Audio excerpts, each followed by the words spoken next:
शुरू करने से पहले एक गुजारिश है, अगर आप हमारे चैनल पर नए हैं तो सब्सक्राइब जरूर करें और डॉक्टर इसरार अहमद रहमतुल्लाह अलैह के लिए सूरह फातिहा पढ़कर कमेंट में आमीन लिखना ना भूलें। शुक्रिया।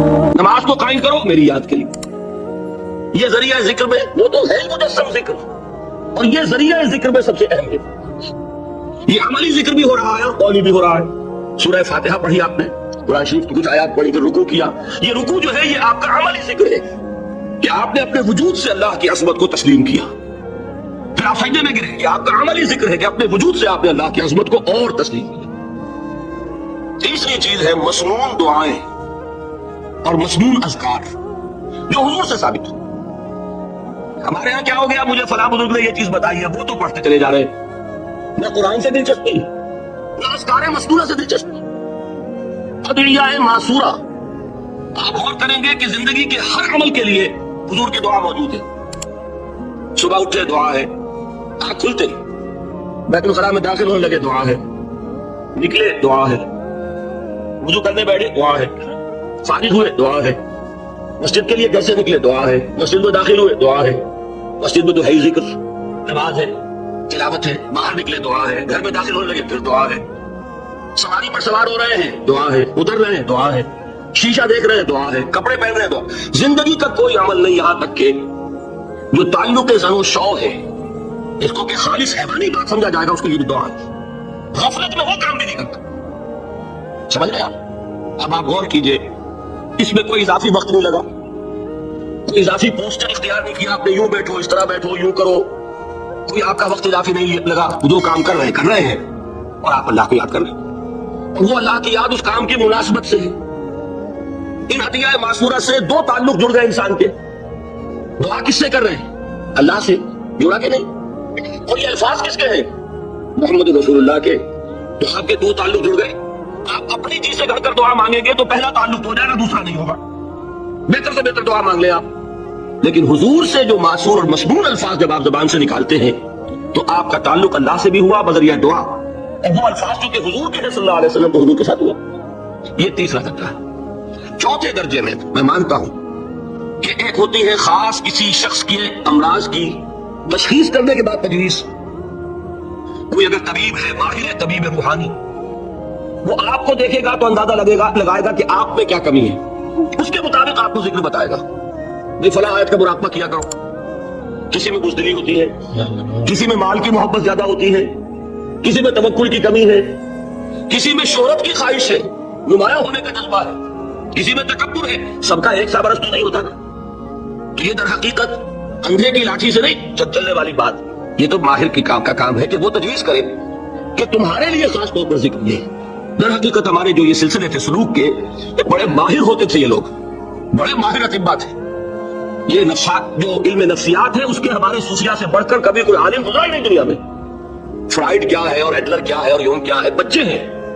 हमारे सूफिया इकराम ने जिस तरह इंसान की नफ्सियात को समझा और वो उनकी मुनासबत से तजवीज करते थे।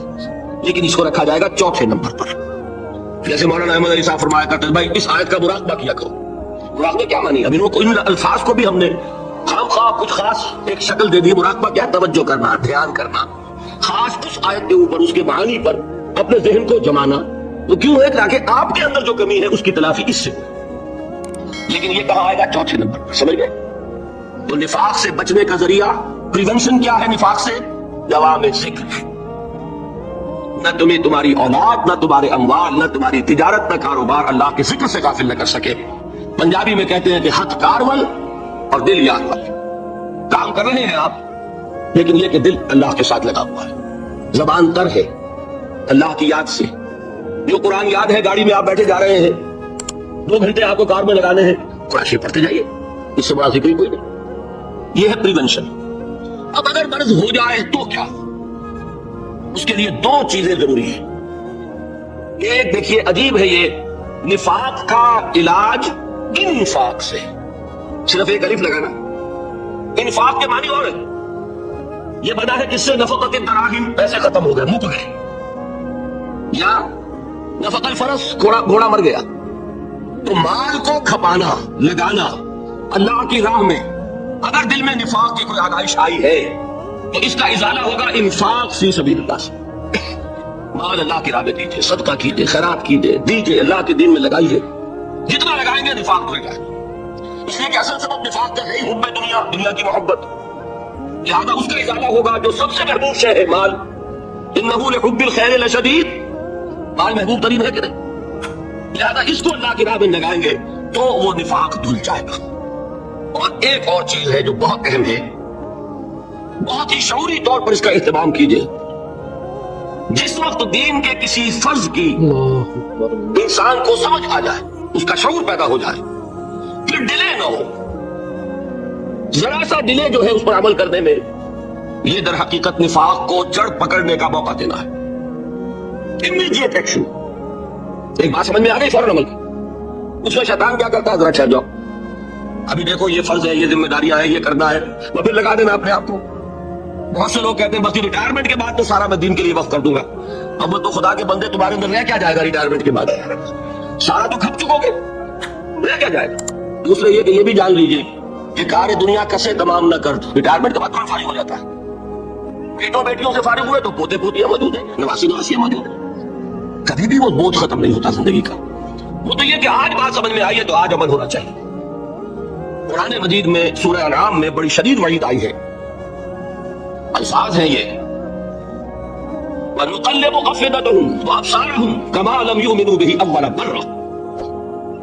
انسان پر ایک حقیقت کا انکشاف ہوا کہ یہ بات حق ہے، فوراً تسلیم کرے، کسی مصلحت کی وجہ سے، کسی بزدلی کی وجہ سے، کسی لالچ کی وجہ سے، کسی اپنی سیادت یا قیادت کی وجہ سے، کیسے مان لوں، لوگ کہیں گے یہ نیچے ہو گیا، وہ اونچا ہو گیا، جس کی بات مانی، کسی وجہ سے رک گئے، تو اللہ تعالیٰ اندر سے وہ جو استعداد ہے حق کو پہچاننے کی وہ سلب کر لیتا ہے۔ وَنُقَلِّبُ أَفْئِدَتَهُمْ وَأَبْصَارَهُمْ، ہم الٹ دیں گے ان کے دلوں کو بھی اور ان کی آنکھوں کو بھی، کیوں؟ كَمَا لَمْ يُؤْمِنُوا بِهِ أَوَّلَ مَرَّةٍ، اس لیے کہ وہ پہلی مرتبہ جب انکشاف حق ہوا ہے وہ ایمان نہیں لائے۔ اس کا میں ایک واقعہ آپ کو سنانا چاہتا ہوں کہ کس طرح صحابہ کرام پر بھی وقتی طور پر یہ واقعہ اگر صحابہ کرام کا نہ ہوتا تو یہ حقائق سمجھ میں نہ آتے۔ غزوہ تبوک کے موقع پر یہ میں جملہ انکمپلیٹ رہ گیا، ضعف ایمان کا حملہ ہو جاتا تھا، نفاق کا نہیں معاذ اللہ، لیکن ضعف ایمانی کی اگلی منزل شروع ہو جاتی ہے نا نفاق، جہاں جھوٹ بولنا شروع کیا نفاق، جھوٹی قسمیں کھانی شروع کی سیکنڈ سٹیج، اور جہاں مومنین صادقین سے بغض اور عداوت پیدا ہو گیا تو تھرڈ سٹیج۔ تو وہ ضعف ایمان کا کیسے ہوتا ہے یہ حضرت کعب ابن مالک نے بڑی تفصیل سے بیان کیا ہے۔ غزوہ تبوک کے موقع پر جہاں منافقین نے آ کر جھوٹے بہانے بنائے، جھوٹی قسمیں کھائیں اور حضور سے ایگزمپشن لے لی، چھٹی لے لی، رخصت لے لی، وہاں 3 ایسے صحابہ بھی تھے جو مومن صادق تھے، لیکن وقتی طور پر شیطان نے انہیں ورگلایا۔ کیسے ورگلایا وہ سمجھ لیجیے۔ کعب ابن مالک نے تفصیل سے بیان کیا، اور میرے نزدیک یہ جہاں تک میرا مطالعہ ہے طویل ترین حدیث ہے، بخاری اور مسلم میں بھی موجود ہے۔ حضور جب واپس آئے ہیں اور باپ نے ایک ایک کو بلایا، جن لوگوں نے تو پہلے جھوٹی قسمیں کھا لی تھی ان کو تو بلانے کی ضرورت نہیں تھی، لیکن کچھ لوگ ایسے بھی تھے کہ جنہوں نے ایگزمپشن بھی نہیں لی تھی اور گئے بھی نہیں تھے، اب ان کو آپ نے ایک ایک کر کے پیشی ہوئی، آپ کیوں نہیں گئے تھے؟ تو اب جو منافقین تھے ان میں سے انہوں نے اس موقع پہ جھوٹی قسمیں کھا لی، خدا کی قسم حضور ہم تو بالکل تیار تھے، پوری میں نے تیاری بھی کر لی تھی، پورا ارادہ تھا، یہ وقتی طور پر یہ مصیبت مجھ پر آ پڑی۔ جس نے قسم کھائی انہوں نے کہا اچھا ٹھیک ہے جائیے۔ کعب ابن مالک کی باری آئی تو ان کے الفاظ اپنے یہ کہ جب میں پیش ہوا تو حضور کے چہرے مبارک پر ایک غصے والی مسکراہٹ تھی، زہر خند کہتے ہیں، ایک مسکراہٹ ہے لیکن غصے کے ساتھ، غضبناک۔ آپ فرمائیے آپ کیوں نہیں گئے؟ حضرت کعب یہ فرماتے ہیں کہ میں نے عرض کیا کہ حضور زبان میرے پاس بھی ہے، جھوٹ میں بھی بول سکتا ہوں، لیکن جھوٹ بول کر میں اس وقت آپ کی ناراضگی سے تو بچ جاؤں گا لیکن اللہ کی قدر سے نہیں بچ سکوں گا۔ میں اعتراف کرتا ہوں کہ جتنا صحت مند میں اس زمانے میں تھا کبھی نہیں تھا، جتنا فارغ البال اس وقت تھا کہ میرے پاس ساز و سامان موجود تھا راستے کے لیے، اتنا میں کبھی نہیں تھا۔ لیکن ہوا کیا؟ ہوا یہ کہ مجھے میرے نفس نے، شیطان نے پٹی پڑھائی۔ وہ پٹی کیا پڑھائی؟ کہ حضور تو 30,000 کے لشکر کے ساتھ چلیں گے تو لشکر تو سلولی موو کرے گا نا، تمہارے پاس بڑی تکڑی، بڑی توانا صحت مند اونٹنی ہے، تم ذرا 2 دن بعد چلنا تیزی کے ساتھ، حضور سے مل جانا، بس یہ تاخیر کارواں۔ تو مجھے خیال آیا کہ ابھی 2 دن گھر کی ٹھنڈی چھاؤں ہے، میں یہاں پہ جو آرام ہے وہ کر لوں۔ مجھے ذکر کا شعر یاد آیا ہے کہ تپتی راہیں مجھ کو پکارے، دامن پکڑے چھاؤں گھنیری، एक तरफ फर्ज की पुकार है, उसमें तो जाहिर बात है कि वो तब की राहें हैं, ला तंसरू फिल हर्ब सुना चुका हुआ है। यहाँ घर में, नखलिस्तान में, खजूरों की छांव में, अहलो अयाल में ये ठंडी छांव जो है ये पकड़ रही है, भाई 2 दिन ठहर के चले जाना, ठीक है, कोई नियत में खराबी नहीं ना। उसके बाद फिर जब अभी 2 दिन और ठहर जाओ, ये तो बड़ा लंबा सफर है, जरा तेज और दौड़ लेना। तो फरमाते हैं कि हुजूर मैं इसी तरीके से ताखीर और तावीक में पड़ा रहा, यहां तक कि एक रोज अचानक मुझ पर यह चीज मुंकशिफ हुई कि तो मैं चाहे कितना भी तेज चल लूं, मैं आपसे नहीं मिल सकता, मेरे आसाब ढीले हो गए, इस तरह मैं महसूस नहीं। हुजूर ने बाइकॉट का हुक्म दिया सहाबा को। 3 सहाबा थे ऐसे, 2 और थे जिन्होंने इसी तरीके से एतराफ किया। हुजूर ने हुक्म दे दिया कोई इनसे गुफ्तगू न करे, सोशल बाइकॉट। बड़ी सख्त सजा थी जो दी गई है, उसकी बड़ी तफासिल है, अल्लाह ताला शौक दे तो वो हदीस पूरी पढ़िए। मैंने तो 2 जुमों में एक मरतबा सिर्फ इस एक हदीस को बयान किया था, शायद कहीं कैसेट्स हो मेरे यहाँ, हमारे नंबर कोई मुझे याद नहीं है, लेकिन ये बड़ी अजीब हदीस है। लेकिन इसमें जो असल सबक है वो क्या है, इस तरीके से शैतान ले तो लाल ताखीर तावीक, अभी क्या जल्दी है, जरा इस काम से फारिग हो लो, जरा फिर तराफी कर लेना, जरा ज्यादा जोर से काम कर लेना, ये वो चीज है कि जो वो तो खैर सहाबी थे, बच गए। अगर वहां झूठी कसम भी खा देते तो गए थे। ये तो इतना ही है ना, मर्दी और नामर्दी कदम में फासला दारत। इसमें तो यही है कि जरा एक झूठी कसम खा देते, झूठे बहाना बना देते, तो अब जोर में ईमान न रहता, वो निफाक की तरफ शुरू हो जाते। वो अल्लाह ताला ने उनको बचाया। लेकिन ये कि हम कैसे बचेंगे अगर हमने ये रविश इख्तियार की। लिहाजा 3 काम, दवाम जिक्र नंबर 1, उसकी मैं शरह कर चुका हूं, 4 अज़कार याद कर लीजिएगा इनको, वरना क्या फायदा। नंबर 2, इंफाक फी सबीलिल्लाह, निफाक का इलाज इंफाक से। नंबर 3, ये आदत अपने अंदर पैदा कीजिए शऊरी तौर पर कि जब एक हकीकत वाज़ेह हो जाए फौरन एतराफ कि हाँ भाई बात ठीक है आपने। जब एक फर्ज का एहसास हो जाए फौरन उसकी अदायगी के लिए आगाज। ताखीर और तावीक है कि जिससे फिर निफाक को मौका मिलता है। अल्लाह ताला मुझे और आपको हकीकी ईमान अता फरमाए और निफाक से बचाए रखे। अब आइए हकीकत व अक़साम शिर्क पर। देखिए, हर शख्स ये जानता है कि इस्लाम दीन तौहीद है। एक लफ्ज में अगर कहेंगे तो इस्लाम का सबसे बड़ा वस्फ, सबसे बड़ी अलामत तौहीद। और इकबाल ने कहा कि तौहीद की अमानत सीनों में है हमारे, आसान नहीं मिटाना नामो निशा हमारा। तो तौहीद है, तौहीद की जिद है शिर्क। गुजारिश है, अगर आप हमारे चैनल पर नए हैं तो सब्सक्राइब जरूर करें और डॉक्टर इसरार अहमद रहमतुल्लाह अलैह के लिए सूरह फातिहा पढ़कर कमेंट में आमीन लिखना ना भूलें। शुक्रिया। ठीक, इससे मैं एक नतीजा निकालता हूं, कोई मुसलमान जानबूझकर मुशरिक नहीं हो सकता। ये मेरा नतीजा है, जानबूझकर मुशरिक नहीं हो सकता। वो शिर्क में मुबतला होगा तो नासमझी में होगा, नादानी में होगा, उसे शिर्क नहीं समझेगा।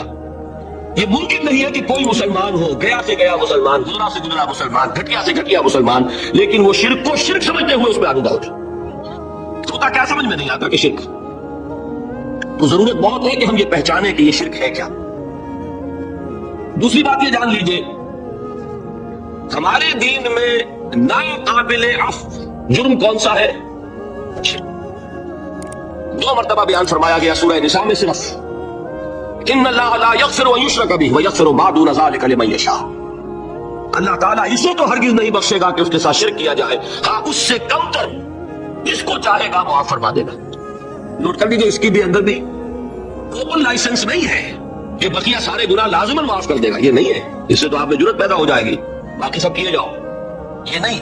जिसको चाहेगा बख्श देगा, लेकिन उम्मीद जरूर दिला दी कि शिर्क से कमतर कोई गुनाह हो तो उसकी बख्शिश की बगैर तौबा के अल्लाह ताला ने उम्मीद दिलाई। तौबा से तो शिर्क भी माफ हो जाएगा। इससे मुराद क्या है? बगैर तौबा के। अल्लाह ताला ने फरमाया कि और गुनाहों के बारे में तो उम्मीद की जा सकती है, लेकिन शिर्क के बारे में हरगिज़ नहीं। अहमियत वाज़ेह हो गई मजीद। नंबर 3, इस शिर्क की हमागिरियत का आलम यह है कि सूरह यूसुफ की आयत मुबारका है, वमा युमिनु अक्सरुहुम बिल्लाहि इल्ला वहुम मुशरिकून। इंसानों की अक्सरियत का हाल यह है कि वो अल्लाह पर ईमान नहीं रखते मगर किसी न किसी किस्म के शिर्क के साथ। ये यूनिवर्सैलिटी है इसकी कि अल्लाह को भी मान रहे हैं, लेकिन किसी नौ का शिर्क जो है वो भी लगा रखा। वमा युमिनु अक्सरुहुम बिल्लाहि, इंसानों की अक्सरियत का हाल यह है कि वो ईमान नहीं रखते अल्लाह पर, इल्ला वहुम मुशरिकून, मगर ये कि कोई ना कोई शिर्क भी करते हैं।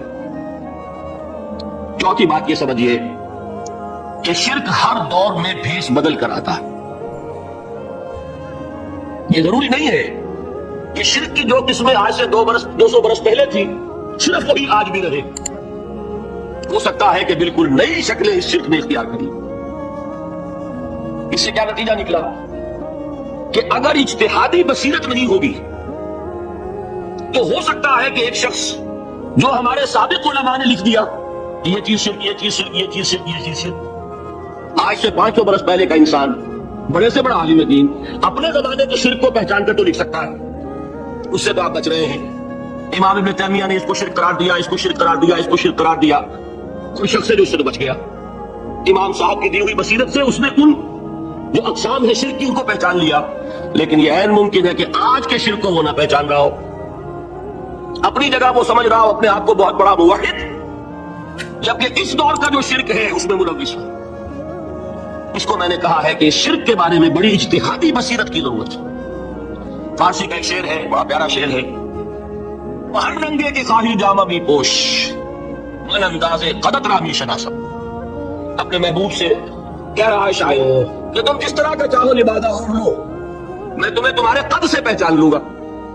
कितना ही छुपा लो अपने आप को, कैसे ही लिबास बदल लो, बहर रंगे के खाही जामा मी पोश मन अंदाजे कदत रामी शनासब, मैं तुम्हारे कद से तुम्हें पहचान। ये अगर बसीरत न हो कि शिर्क को उसके कद से पहचान सके, उसके लिए जरूरत है उसूलों की। देखिए जिस तरह अलजबरा के उसूल होते हैं, फार्मूला है, फार्मूला हाथ में आ गया, मसले हल करते चले जा रहे हैं, आप अप्लाई करने की दे रहे फार्मूले के।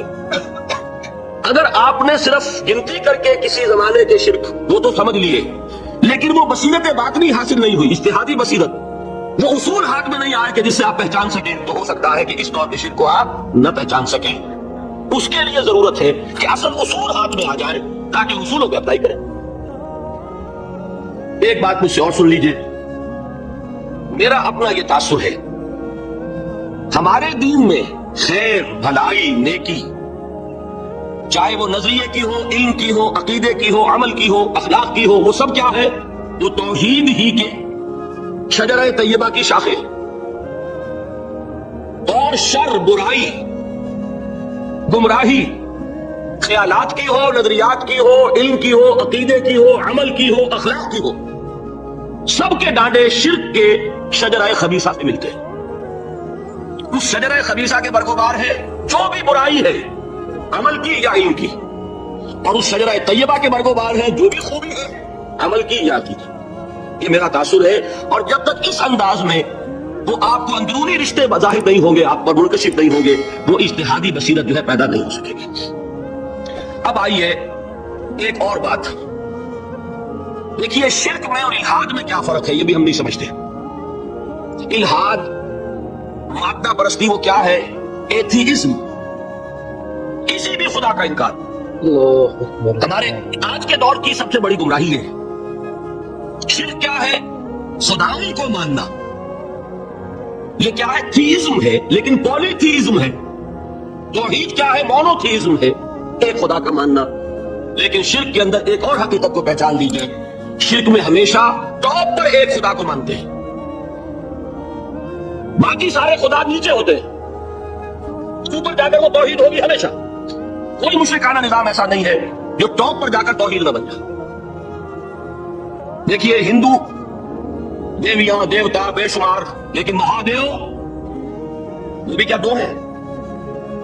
महादेव तो है कि अंग्रेजी में गॉड्स गॉडेसेस, लेकिन वो छोटे जी से लिखे जाएंगे, छोटे जी से लिखे जाने वाले gods and goddesses. Roman mythology हो, ग्रीक माइथोलॉजी हो, इन देवियों देवताओं के नाम ही आप नहीं याद कर सकते, लेकिन गॉड बड़े जी से वो एक है कि नहीं? टॉप पर जो है वो एक है, उसको वो भी मानते हैं कि ओमनीपोटेंट, ओमनिशेंट, ओमनी प्रेजेंट, अला कुल्ल शैइन कदीर, बिकुल्ल शैइन अलीम, हर जगह मौजूद, वो तो एक ही है, वो तो कैपिटल जी से लिखा जाएगा। बाकी उसके नीचे फौज है देवियों की, देवताओं की, खुदाओं की और खुदानियों की, वो गॉड्स एंड गॉडेसेस हैं। अरब में क्या था? मैंने पहले आपको वो दो मिसालें दे दी हैं, तीसरी और ईरान की ले लीजिए। खैर का खुदा और शर का खुदा और, एक यज़दा, एक अहरमन। ٹھیک، سنویت ہو گئی نا، دو خداؤں کو مانا، لیکن وہی ہے جو خدائے گاں، خداؤں کا خدا، اس کو ایک ہی مانتے ہیں۔ یہی معاملہ عرب میں تھا، اللہ وہ ایک ہی تھا ان کے یہاں۔ قرآن میں آتا ہے ان سے پوچھئے وَلَئِن سَأَلْتَهُم مَّنْ خَلَقَ السَّمَاوَاتِ وَالْأَرْضَ لَيَقُولُنَّ اللَّهُ، جب ان سے کہا جاتا ہے کہ کس نے پیدا کیا آسمان اور زمین کو، یہ فوراً کہیں گے اللہ نے۔ فَأَنَّىٰ يُؤْفَكُونَ، تو یہ ماننے کے بعد کدھر جا رہے ہیں؟ وہ کیا کہتے تھے کہ وہ بڑا اللہ تو ایک ہی ہے، لیکن چھوٹے آلہہ ہیں۔ آلہہ اور اللہ میں وہی فرق ہے جو کیپٹل جی کا گاڈ اور چھوٹے جی سے گاڈ اینڈ گاڈیسز، وہی فرق ہے کہ جو مہادیو اور دیویوں اور دیوتاؤں میں ہے، وہی وہاں تھا اللہ وہ ایک اور سپریم، سب سے بالا تر، اس سے اوپر کوئی نہیں، تخلیق میں اس کا کوئی ساجی نہیں، لیکن اس نے کچھ آلہہ ہیں جنہیں کچھ اختیارات تقسیم کیے ہوئے، کچھ اس کے لاڈلی ہستیاں ہیں جو سفارش کر سکتی ہیں۔ بس یہ شرک تھا مشرکین مکہ۔ بات سمجھ رہے ہیں؟ اس کا جائزہ لیں گے تو آپ کو، اور جو آج شرک کی اقسام میں بیان کروں گا اس کو ہاتھ میں لیں گے تو کسی موحد کا تلاش کرنا مشکل ہو جائے گا۔ ڈھونڈ اب ان کو چراغ رخ زیبا لے کر، آج جن کا نام مسلمان ہے ان کی اکثریت کسی نہ کسی نوع کے شرک میں مبتلا ہے۔ اب آئیے اقسام شرک۔ اقسام شرک میں بھی وہی کیفیت ہے جو نفاق کے بارے میں میں نے عرض کی تھی کہ ایک تقسیم یہ ہے جو علماء نے کی ہے، ایک ہے عقیدے کا نفاق، ایک ہے عمل کا نفاق۔ اسی طرح ایک ہے عقیدے کا شرک، ایک ہے عمل کا شرک۔ عقیدے میں نہیں، عمل میں۔ ایک تقسیم آپ نے سنی ہوگی شرک جلی، شرک خفی، ایک ہے ننگا شرک، کھلم کھلا شرک، ایک ہے چھپا ہوا شرک جو نظر نہیں آتا۔ لیکن ایک مغالطہ اپنے دل سے نکال دیجئے، بعض لوگ شرک خفی کو شرک نہیں سمجھتے، یہ بہت بڑی غلطی ہے۔ اگر وہ شرک نہ ہوتا تو حضور اسے شرک نہ کہتے، کوئی اور لفظ، عربی زبان کا دامن جو ہے محدود نہیں ہے، پھر اس کے لیے کوئی اور لفظ اختیار فرمایا جاتا ہے وہ شرک۔ لیکن ایک شرک ہے جلی جو نمایاں ہے، نظر آ رہا، ایک ہے شرک خفی جو نظر نہیں آ رہا، اور وہ کتنا خفی ہو سکتا ہے اس کی ایک مثال دی حضور نے۔ شرک خفی اتنا خفی ہو سکتا ہے، ذرا مبالغہ دیکھیے جو حضور نے بات کو سمجھانے کے لیے مثال میں جو مبالغہ اختیار فرمایا۔ ایک سیاہ اندھیری رات میں ایک سیاہ پتھر پر ایک سیاہ چونٹی کو رینگتے ہوئے دیکھنا جتنا مشکل ہے، اتنا ہی شرک خفی کا پہچاننا مشکل ہے۔ بتائیے، آپ نے فرمایا انا افصح العرب، میں عرب کا فصیح ترین انسان ہوں، اس سے آگے کوئی مثال دی جا سکتی ہے؟ اندھیری رات، تاریک رات، پتھر سیاہ، چونٹی سیاہ، کون دیکھ سکتا؟ جتنا اس کو دیکھنا ناممکن ہے اتنا ہی شرک خفی کا پہچاننا مشکل ہے۔ گویا کہ اس سے تو اللہ ہی بچائے گا تو انسان بچے گا۔ ایک آخری بات تمہیداً اور عرض کر دوں، پھر میں چلوں گا اقسام پر۔ میری جو باتیں آپ کے سامنے آئی اس سے ایک منطقی نتیجہ نکلتا ہے، کوئی شخص اگر حقیقتاً شرک سے بچ جائے، واقعتاً شرک سے بچ جائے، ہر قسم سے بچ جائے، اس سے بھی اوپر کوئی انسان ہوگا۔ گویا کہ یہ آخری منزل ہے، یا یوں کہیے کہ جس شخص کے بارے میں اللہ تعالیٰ یہ مان لے کہ میرا یہ بندہ شرک سے بری ہے، اس سے بڑی سند کوئی ہے؟ دی ہائیسٹ ٹیسٹیمونیل، سب سے بڑی سند، سب سے بڑی تعریف جو بندے کی ہو سکتی ہے وہ کیا ہے؟ یہ مشرک نہیں۔ یہی وجہ دیکھیے آپ قرآن مجید میں حضرت ابراہیم کے ذکر میں دیکھیں گے، ابراہیم کا مقام کیا ہے؟ خلیل اللہ، ابو الانبیاء، امام الناس، تین نسبتیں ہیں، تینوں بڑی عظیم۔ اللہ کے ساتھ نسبت کیا ہے؟ خلیل، واتخذ اللہ ابراہیم خلیلا۔ ابو الانبیاء، کتنے نبی ہیں ان کی نسل میں؟ اسحاق اور اسماعیل سے چلیے، پھر یعقوب اور یوسف، اور پھر چلیے موسیٰ اور ہارون، اور پھر چلیے سارے انبیاء بنی اسرائیل کے حضرت عیسیٰ، پھر یہاں تک کہ محمد رسول اللہ کس کی اولاد ہے؟ ابراہیم کی، ابو الانبیاء۔ اور نمبر 3، انی جاعلک للناس اماما، امام الناس۔ اور قرآن میں جو سب سے بڑی سند انہیں دی جاتی ہے وہ کیا؟ وما کان من المشرکین، ابراہیم مشرکین میں سے نہیں تھے۔ معلوم ہوا کہ یہ سب سے بڑی سند ہے، سب سے بڑا سرٹیفکیٹ ہے، سب سے بڑا ٹیسٹیمونیل ہے جو اللہ کی طرف سے کسی کو مل جائے۔ میں جو اقسام شرک بیان کرنا چاہتا ہوں تو میری تقسیم ذرا مختلف ہے۔ اب ذرا اپنے ذہن میں وہ نقشہ بنا لیجئے، آپ بنایا کرتے ہیں، ایک اس کو پھر 3 میں تقسیم کی جائے۔ شرک کی 3 بڑی بڑی قسمیں ہیں۔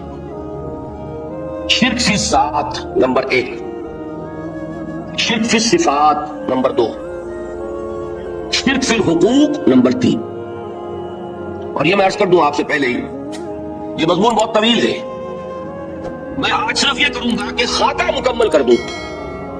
अब इस खाके में रंग भरना, वो तो एक मौजू पर शिर्क फिल ज़ात पर पूरी तकरीर होनी चाहिए, शिर्क फिल सिफात पर होनी चाहिए। एक एक घंटे के मेरे 6 कैसेट हैं अल्लाह के फजल करम से, जो कई साल से वो फैल रहे हैं। 6 घंटे में मैंने इन चीजों को बयान किया, वो मौजूद होंगे, लेकिन आज वो खाका जहन में बना लीजिए और कुछ आपको अलजबरे के फार्मूले हाथ में आ जाए, ताकि खुद आप में सलाहियत पैदा हो जाए परखने की कि उस फार्मूले को अप्लाई करके देख रहे हैं शिर्क है या नहीं। ये 2 काम तो मैं इंशाअल्लाह आज कर दूंगा, आप मुतमईन रहे। बाकी ये कि तफसील, वो तो हर सिलसिले में तफसील फिर बहुत होगी, वो शौक हो तो वो कैसे साफ सुनिए।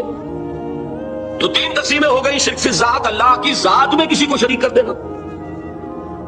ये सबसे ज्यादा नुमाया, सबसे ज्यादा जली, सबसे ज्यादा उरिया और अल्लाह ताला को सबसे ज्यादा मबगूज़ और नापसंद शिर्क।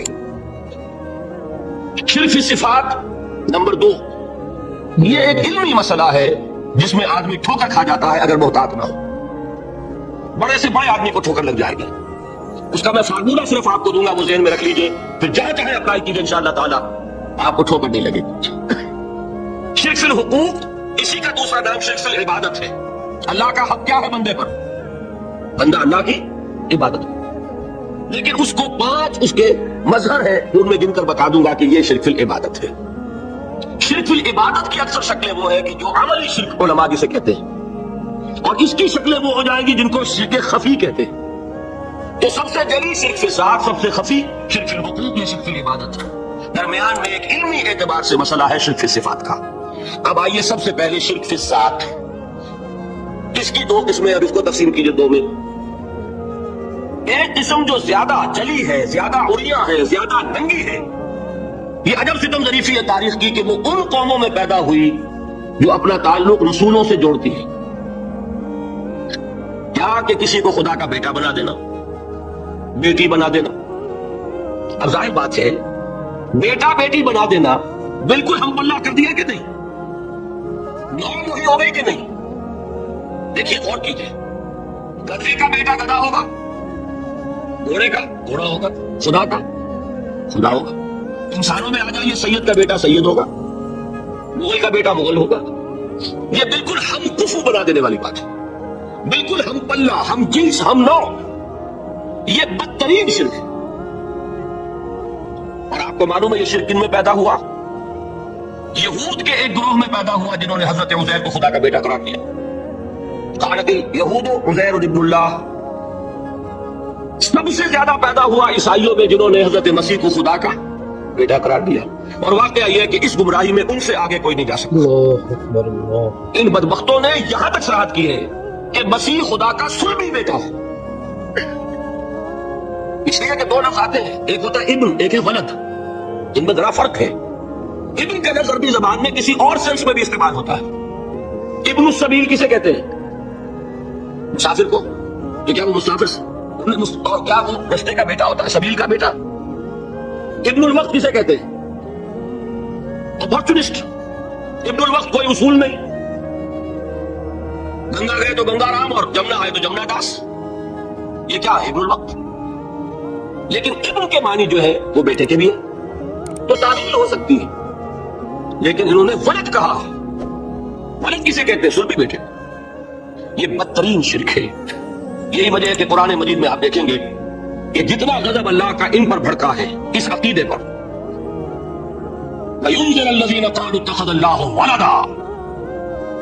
ये कुरान नाज़िल हुआ है मोहम्मद पर सल्लल्लाहु अलैहि वसल्लम, ताकि वो खबरदार करें उन्हें जिन्होंने ये कहा है कि अल्लाह ने किसी को बेटा बनाया। ये सूरह कहफ में है और अगली सूरत सूरह मरियम में तो ऐसा गजब अल्लाह का जाहिर होता है। वक़ालू इत्तख़ज़ अर्रहमानु वलदा लक़द जिअ्तुम शयअन इद्दा तकादु समावातु यतफ़त्तरन मिन्हु व तनशक्कुल अर्दु व तख़िर्रुल जिबालु हत्ता अन दअू लिर्रहमानि वलदा वमा यंबग़ी लिर्रहमानि अन यत्तख़िज़ वलदा। इन्होंने कहा कि रहमान ने किसी को बेटा बनाया। तुम बहुत बड़ी गुस्ताखी की बात कर रहे हो। तुम्हारी इस गुस्ताखी की वजह से आसमान फट पड़ने को है, जमीन शक हो जाने को है, और करीब है कि पहाड़ एक धमाके के साथ गिर जाए। इन्होंने खुदा के लिए बेटा तस्लीम कर दिया। हालांकि अल्लाह रहमान, उसकी शान इससे बहुत बुलंदो बाला है कि उसके कोई बेटा हो। اس کی وجہ بھی سمجھ لیجئے کہ بیٹے کی ضرورت کسے ہوتی ہے؟ جو خود فانی ہو. کیوں ہے آپ کو طلب بیٹے کی؟ ہم نہ ہو گے ہمارا نام زندہ رہے گا. یہ ایک اٹرنل ہونے کی خواہش ہے، انہیرنٹ. نام چلے گا، اسی لیے بیٹی سے آدمی سمجھتا ہے کہ نام نہیں چلتا. یہ طلب جو ہے بیٹے کی کیوں ہے؟ بیٹے سے نسل چلتی ہے. اس کی ضرورت کس کو ہے؟ جو خود فانی ہے. فما ينبغي للرحمن ان يتخذ ولدا، جو خود باقی ہے ہمیشہ کے لیے، اس کو کوئی احتیاج نہیں. آپ نے بات سمجھ لی؟ میں بہت مختصر بات کروں گا آج. اسی طریقے سے حضرت ابراہیم کی نسل سے تھے جو مکے کے لوگ اور عرب کے لوگ، بنی اسماعیل. جو موحد کامل تھا ابراہیم، جس کو اتنی مرتبہ سند ملی وما کان من المشرکین، ان کی نسل میں وہ لوگ تھے جنہوں نے فرشتوں کو خدا کی بیٹیاں بنا دیا. یہ جو ان کی دیویاں تھیں یہ مؤنث، لات، عزا، منات، یہ سب کیا مؤنث نام ہے. انہوں نے یہ کہا کہ فرشتے جو ہیں وہ خدا کی بیٹی ہیں. اصل میں عقیدہ کیسے ہوتا ہے؟ انہوں نے کہا بڑے لاڈلے ہیں، لاڈلی ہوتی ہے بیٹی بہت زیادہ، تو یہ خدا کی بیٹیاں ہیں. ہوتے ہوتے ان کا یہ عقیدہ ایسا پکا ہوا کہ بجائے استعارے کے اب انہوں نے حقیقت بنا دیا یہ خدا کی بیٹیاں. ان پر قرآن مجید نے کئی جگہ پر ذرا ایک لطیف انداز میں تنزیہ پیرائے میں بھی کہا ہے کہ بھائی تم نے خوب کیا. انہوں نے الاٹ کیا تو بیٹا تو کیا، تم نے اللہ کو الاٹ کی تو بیٹیاں کی جو تمہیں خود پسند نہیں. الکم البنون، تمہارے لیے بیٹے ہو، ولہ البنات، اس کے لیے بیٹیاں. یہ تو ذرا ایک لطیف انداز ہے، تنزیہ پرایا ہے. لیکن ان تینوں کو اب آپ ایک جگہ کر لیجئے. بیٹا بیٹی قرار دینے کا شرک یہ کیا ہے؟ شرک فی الذات، ہر اعتبار سے اللہ کا مثل بنا دینا، ہم کف بنا دینا، ہم پلہ بنا دینا، ذات میں شریک کر دینا. یہ بدترین شرک ہے. یہی وجہ ہے دیکھیے قرآن مجید کی عظیم ترین سورت کون سی ہے؟ سورہ اخلاص، جو ایک تہائی قرآن کے مساوی حضور نے قرار دیا جس کو سورت قرآن کے مساوی، وہ در حقیقت اسی شرک کی نفی پر ہے. قل هو اللہ احد اللہ الصمد لم یلد ولم یولد ولم یکن له کفوا احد. یہی آیا اس میں سورہ بنی اسرائیل کی آیت آخری میں نے سنائی تھی. وَقُلِ الْحَمْدُ لِلَّهِ الَّذِي لَمْ يَتَّخِذْ وَلَدًا، کہو کہ کل شکر اور کل تعریف اس اللہ کے لیے جس نے کسی کو اپنا بیٹا بیٹی نہیں بنایا. ولد دونوں پر جاتا ہے، اولاد جیسے آپ کہتے ہیں، اولاد بیٹا بیٹی شریک ہوتے ہیں، نہ اس کا کوئی بیٹا نہ اس کی کوئی بیٹی، نہ وہ جنا گیا نہ اس نے کوئی جنا. ایک قسم تو یہ ہوئی شرک فی الذات کی. دوسری قسم کیا ہے؟ یہ ان مذاہب میں ہوئی ہے جو نبیوں اور رسولوں کی طرف نسبت نہیں رکھتے بلکہ فلسفیانہ مذاہب ہیں. ہندوستان کے اکثر مذاہب فلسفیانہ ہیں. فلسفیانہ مذاہب میں یہ شرک فی الذات کی شکل میں پیدا ہوا. دو شکلیں پیدا ہوئی، ایک ہمعوست اور ایک حلول. حلول کیا ہے؟ اللہ نے کسی انسان کے اندر اپنے آپ کو حل کر دیا، انسانی شکل میں وہ خود ظاہر ہو گیا. اوتار کا عقیدہ، انگلش میں گاڈ انکارنیٹ. عیسائیوں میں بھی حضرت مسیح کو گاڈ انکارنیٹ بھی قرار دیا جاتا، خود خدا نے یہ شکل اختیار کر. رام چندر جی ہو، کرشن جی مہاراج ہو، کیا ہے؟ یہ اوتار ہے. اللہ نے ان میں حلول کیا یا اللہ نے ان کی شکل میں ظہور کیا. سمجھ آ گیا؟ اور ایک عقیدہ کیا ہے؟ یہ بڑا فلسفیانہ مسئلہ ہے، دیکھیے بڑا ٹیڑھا مسئلہ ہے یہ، لیکن میں اس وقت اس کی تفصیل میں نہیں جاؤں گا، بہت باریک باتیں ہو جائیں گی. مسئلہ کیا ہے کہ اگر خدا کو مان لے تو پھر سوال یہ ہے کہ خدا نے اس کائنات کو کیسے پیدا کیا. یہ ایک سوال آتا ہے ذہن میں، جس کے نہیں آتا وہ کہے گا پاگل پن ہے، خامخواہ اس پر کیوں سوچتے ہیں. لیکن جس کے ذہن میں سوال آ گیا اس کے لیے بڑی مصیبت ہو جاتی ہے. وہ تو سوچتا ہے انسان کا اختیار نہیں ہوتا اپنے ذہن پر، وہ لاکھ رو کے اسے مت سوچو، وہ اور سوچے گا. یہ مصیبت ہے فلسفیوں کی. کیسے پیدا کیا؟ اب ایک تصور تو یہ ہے کہ جیسے یہ میز ہے بڑھئی نے بنایا اس کو، بڑھئی علیحدہ ہے میز علیحدہ ہے، لیکن اس میں یہ بات ماننی پڑے گی کہ پہلے کوئی چیز تھی جس سے میز بنائی. لکڑی تو تھی نا، اس سے میز بنائی. لہذا ہندوؤں میں ایک عقیدہ یہ ہے کہ خدا بھی قدیم، مادہ بھی قدیم. خدا نے اس مادے سے یہ شے بنا دی، مادے سے یہ بنا دی. کوئی مٹی کی تغاری ہوتی ہے، کمہار اس سے کوئی رکابی بنا دیتا ہے، کوئی وہ ہنڈیا بنا دیتا ہے، کوئی گھڑا بنا دیتا ہے. مٹی تو ہے نا پہلے. تو مادہ بھی قدیم، خدا بھی قدیم، اور مادے سے خدا نے یہ شکل بنا. ٹھیک، یہ بھی سنویت ہو گئی، توحید تو ختم ہو گئی. तो जिन लोगों का जहन था तौहीदी, लेकिन इस मसले में उलझ गए, उन्होंने एक और शक्ल तजवीज की कि खुदा खुद ही इस शक्ल में तब्दील हो गया। कैसे? जैसे बर्फ पिघलती है तो पानी बन जाता है। पानी कहां से आया?